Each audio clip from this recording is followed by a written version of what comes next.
Uma das coisas que toda a gente fala, e penso que já lhe fizeram muitas perguntas sobre isso, tem a ver com o facto de escrever com muitas vírgulas e agora até começou a escrever sem maiúsculas nos nomes próprios. E sempre a criar um estilo original que o diferencia dos outros escritores?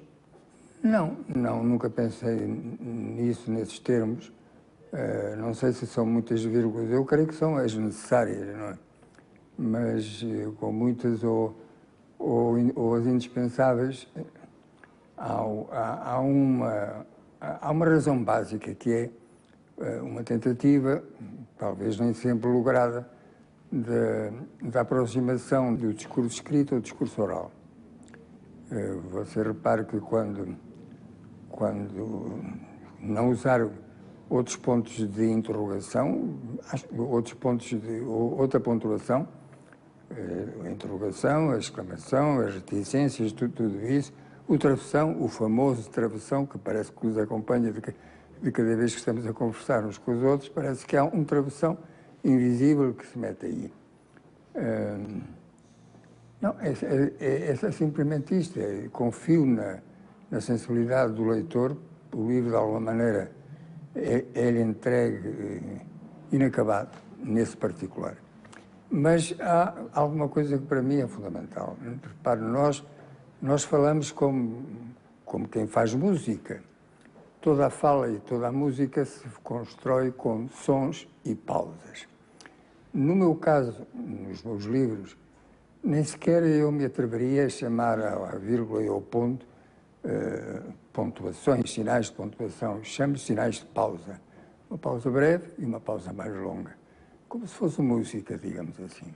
Mas, obviamente, que a sua forma de escrita viola um pouco a gramática estabelecida. Que exemplo pode extrair um aluno que está na escola e a quem lhe é apontado um texto do Prémio Nobel da Literatura de Língua Portuguesa e que escreve violando as regras da gramática que lhe estão a ensinar na escola? Não, mas repara, as regras da gramática creio que não violo nenhuma.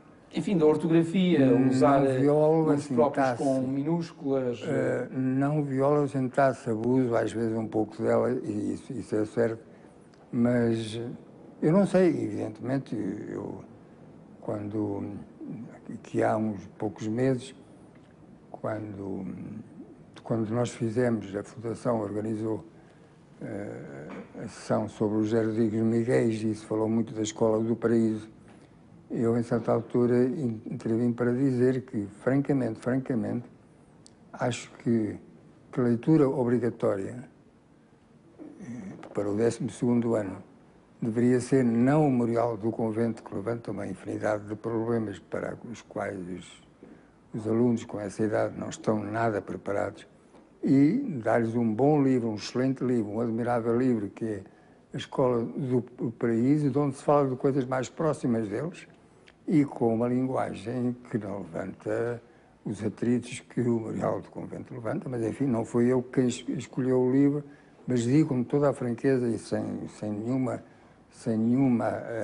digamos, atitude de meia-culpa, o que não tem nenhuma. Penso que, por exemplo, podia dar outros exemplos, a Escola do Paraíso, sim, essa devia lá estar. O que é mais importante para si, o estilo da escrita ou a história que conta? Para mim, o mais importante de tudo é a linguagem. Mais do que a história? Mais do que a história. Infinitamente mais do que a história. Uma história bem construída é indispensável, quer dizer, não. Aquilo tem que estar estruturado, tem que manter-se de pé, mas eu costumo dizer que, da mesma maneira que o corpo humano tem 70% de água, a literatura é 70% de linguagem. E não, talvez durante a minha vida de escritor não tenha sido consciente disso, embora de alguma forma o estivesse praticando. Mas nos últimos tempos tornei-me consciente disso. Fundamental é a linguagem. O que é para si um bom romance? Um bom romance...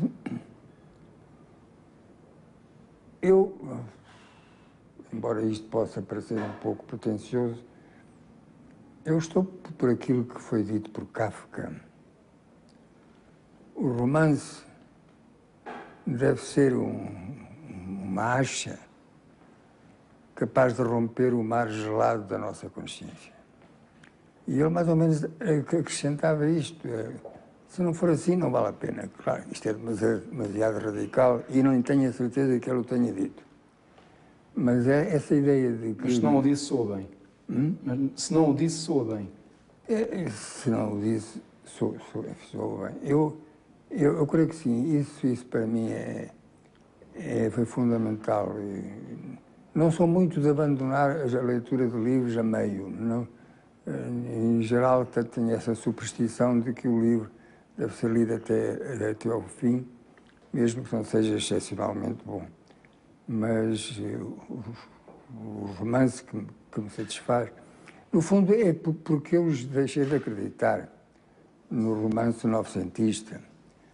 Quer dizer, continuo a acreditar no romance novecentista lá, no 900, aí, ou no oitocentista. Mas creio que o romance, que sempre está anunciando a morte do romance, o próprio Harold Bloom considera o romance uma espécie em vias de extinção. Não estou de acordo. Porque o romance, e se fizermos uma leitura daquilo que se vai fazendo, não só aqui como noutros países, o romance abriu-se, deixou de estar preocupado com a história mais ou menos verosímil e abriu-se a quê?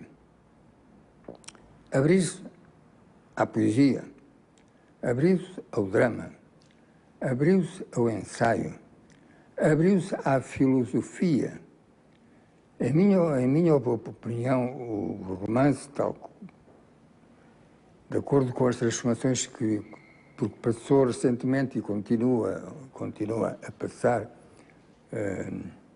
deixou de ser um género para transformar-se num espaço literário. Reinventou-se.